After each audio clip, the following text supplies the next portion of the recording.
మహేష్ బాబు గురించి ప్రత్యేకంగా పరిచయం అవసరం లేదు. వయసు పెరిగినప్పటికీ ఏమాత్రం జరగని అందంతో వరుసగా సినిమాలు చేసుకుంటూ దూసుకుపోతున్నారు. ఇటు ఫ్లాపులతో సంబంధం లేకుండా ఎప్పటికప్పుడు కొత్త సినిమాలతో ప్రేక్షకుల ముందుకు వస్తుంటారు. తన నటన అందంతో కోట్లాది మంది అమ్మాయిల మనసును కొల్లగొట్టారు. అమ్మాయిల కలల రాకుమారుడిగా అభిమానులు సంపాదించుకున్నాడు. ఇక మహేష్ బాబు తన కెరియర్ లో ఎన్నో సినిమాలను తీశారు.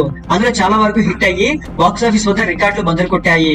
అయితే తన కెరియర్ లో కొన్ని సినిమాలు మాత్రమే ఫ్లాప్ అయ్యాయి. కొన్ని హిట్ అవుతాయని ఊహించినప్పటికీ ఆ సినిమాలు డిజాస్టర్ గా మారి మహేష్ బాబుకు షాక్ ఇచ్చాయి.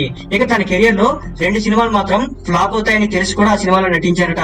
సినిమా ఒప్పుకున్నాక ఎలా ఉన్నా చేయాలి కాబట్టి తప్పకుండా ఆ 2 సినిమాలు నటించారట మహేష్ బాబు.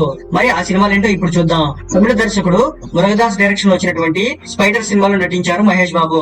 ఈ సినిమా భారీ అంచనాలతో రిలీజ్ అయినప్పటికీ బాక్స్ ఆఫీస్ వద్ద బోల్తా పడింది. ఈ సినిమా నటించే సమయంలో మహేష్ బాబుకి ఈ సినిమా ఫ్లాప్ అవుతుందని తేడా కొట్టిందట. అయినా కూడా నటించక తప్పదు కాబట్టి ఈ సినిమాలో నటించారట. ఈ సినిమా రిలీజ్ అయ్యి మహేష్ బాబు అనుకున్నట్టుగానే ఫ్లాప్ అయింది. శ్రీకాంత్ అడ్డాల మహేష్ బాబు కాంబినేషన్ లో వచ్చినటువంటి బ్రహ్మోత్సవం సినిమా కూడా బాక్స్ ఆఫీస్ వద్ద బోల్తా కొట్టింది. ఈ సినిమాలో నటించే సమయంలోనే మహేష్ బాబుకు మధ్యలోనే ఊహించని గట్టి షాక్ తగిలింది. ఈ సినిమా మధ్యలోనే స్క్రిప్ట్ మొత్తం పూర్తి కాలేదని మహేష్ బాబుకి తెలిసింది. ఈ విషయం తెలియగానే స్క్రిప్ట్ అంతా పూర్తయిన తర్వాత సినిమాలు ప్రారంభించాలని వార్నింగ్ ఇచ్చారట మహేష్ బాబు.